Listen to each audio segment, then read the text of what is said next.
Hello everyone, it's me JB from UniqueTutorials. Today in this video, I'll show you best free app to find empty files and folders in any Android smartphones and tablets. So without further more delay, let's begin. So firstly, just open the Play Store and just search for one application named as Janofix. On the first list, you'll see the application. Just click on it. Now click on install to install this application.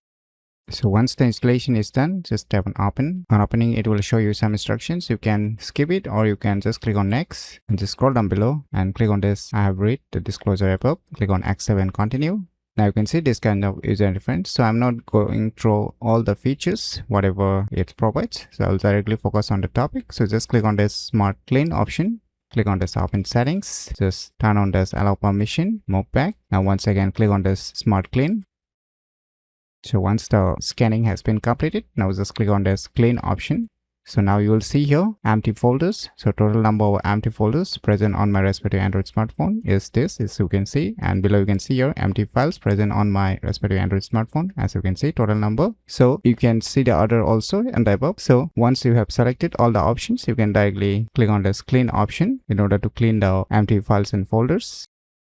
So now you can see here the empty folders as well as the empty files has been cleaned up from my Android smartphone. So in my opinion, it's one of the best free app to find empty files and folders in any Android smartphones and tablets very easily. So if you never known about this cool application, then you should definitely give it a try. So if you find this video tutorial useful, please click on the thumbs like button, and if you're new to our channel, click on the subscribe button, and lastly, thanks for watching.